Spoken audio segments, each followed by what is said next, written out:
அஸ்ஸலாமு அலைக்கும் வரஹ்மத்துல்லாஹி வபரகாத்துஹு.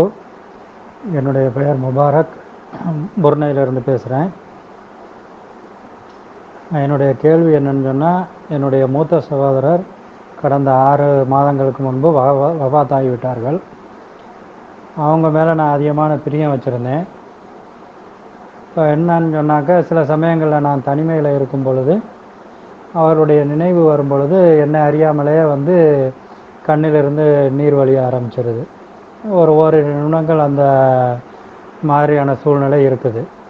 இப்போ இஸ்லாத்தில் 3 நாட்களுக்கு மேலே துக்கம் அனுசரிக்கக்கூடாது அப்படின்னு சொல்லிட்டு இருக்குது.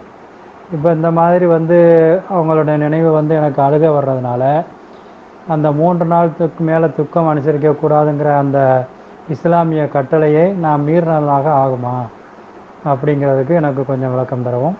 அஸ்ஸலாமு அலைக்கும் வரஹ்மத்துல்லாஹி வபரகாத்துஹு. புருனையில இருந்து முபாரக் என்கிறவர் கேட்கிறார். என்ன கேட்கிறாருன்னு கேட்டா, இவருக்கு ஒரு சகோதரர், அவர் மீது ரொம்ப அன்பு வைத்திருக்கிறார். அன்பு வைத்த அந்த சகோதரர் இறந்து விட்டார். இறந்த உடனே மார்க்க சட்ட பிரகாரம் 3 நாளைக்கு தான் துக்கம் அனுஷ்டிக்கணும். 3 நாள்லாம் கழிஞ்சு போச்சு. ஆனால் மாதங்கள் கடந்த பிறகு கூட திடீரென்று ஒரு நினைப்பு அவர் நினைப்ப நான் அழுதுறேன், 3 நாளைக்கு மேல அழுகக்கூடாதுங்கிற அந்த கட்டளை நம்பி இருந்தவன் ஆக வேணாம். அதான் அவருடைய கேள்வி. 3 நாளைக்கு அழுவோட தூக்கம் அனுஷ்டிக்கணும், அதுக்கப்புறம் இயல்பா வாழ்க்கைக்கு போயிடணும், அது சட்டம். இவர் என்ன கேட்கிறாருன்னா, அப்படிதான் நடந்துக்கிட்டேன், ஆனாலும் அவ்வப்போது என்ன செய்யணும்னு கேட்டா, மனிதன் நினைவு கூட்டக்கூடிய விஷயங்கள் வரும்ல. அவர் போட்ட ஒரு சட்டையை பார்ப்போம், இந்த அண்ணன் சட்டை கிடக்குது, அவர் பயன்படுத்துற பேனா கிடக்கு, எடுத்து பார்ப்போம், அண்ணன் பேனாவாச்சு அப்படின்னு யாவும் தான் செய்யும். இந்த மாதிரி அவரை பற்றிய சில நினைவுகள் நிழலாடும் போது நான் அழுது விடுகிறேன். அப்ப இது குற்றமாகுமான்னு கேட்கிறாங்க. இது அந்த அந்த குற்றத்துல இது வராது. இதெல்லாம் நம்மளை மீறி வரக்கூடிய, நீங்க தான் 3 நாள் விஷயம் முடிச்சிட்டீங்கல்ல, நீங்க இயல்பா இயங்கிக்கிட்டே இருக்கிறீங்க. எப்போவாது இதுக்கு பத்தி இன்னொரு சிந்தனை உங்களுக்கு வருதுன்னு சொன்னா, பிளான் பண்ணி வருதா, உங்களை அறியாம வருதா? அப்ப ரசூல் ஸல்லல்லாஹு அலைஹி வஸல்லம் உங்களுடைய தாயார், அவங்க எப்போ மூத்தா போனாங்க?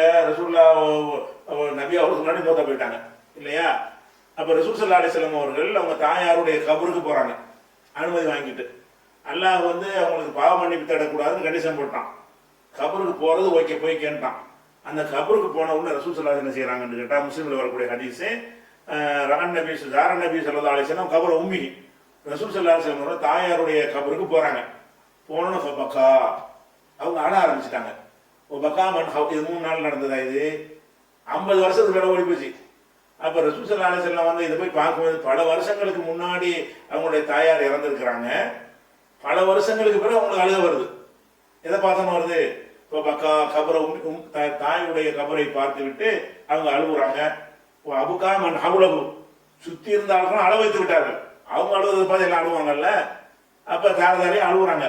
அழுவிட்டு சொல்றாங்க, எனக்கு அல்லாட்ட பாவ மன்னிப்பு கேட்கணும் அம்மாவுக்குன்னு கேட்டேன், எல்லாம் மறுத்துட்டான். போய் கபரை போய் பார்க்கறத கேட்டேன், அதுக்கு எனக்கு அனுமதி தந்தான்னு சொல்லிட்டு அழ ஆரம்பிச்சிடுறாங்க. அப்ப அந்த தாயை பத்தி நினைவுலாம் வரும்ல, நம்மளோட சின்ன பிள்ளைல எப்படிலாம் வளர்த்தாங்க, இந்த மாதிரிலாம் அப்படிலாம் மனசுல ஓடி இருக்கும். அப்படி நிழலாடும் போது ஒரு அழுகை வரும் என்று சொன்னால், அது மீறினது ஆகாது என்பதற்கு இந்த ரசூலுல்லாஹ்வுடைய ஒரு தன்மை ஆதாரமா இருக்குது. அப்படி மீறினதை அவர் செஞ்சிருக்க மாட்டாங்கல்ல.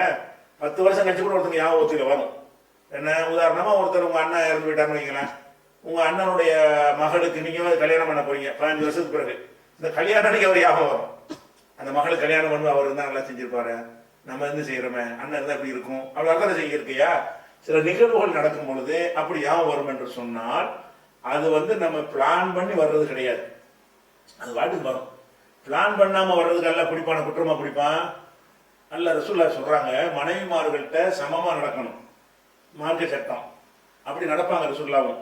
ஆனா ஆயிஷா நாயகி கூடுதல் அன்பு வச்சிருப்பாங்க. அன்பு தான் கூட, அந்த பொருளாதாரம் மற்ற விஷயங்கள் எல்லாமே கரெக்டா பிரிச்சு கொடுத்துருவாங்க. அதுல பாரபட்சம் காட்ட மாட்டாங்க. முகப்பத்து கூடுதலா இருக்கும், அன்பு கூடுதலா இருக்கும்.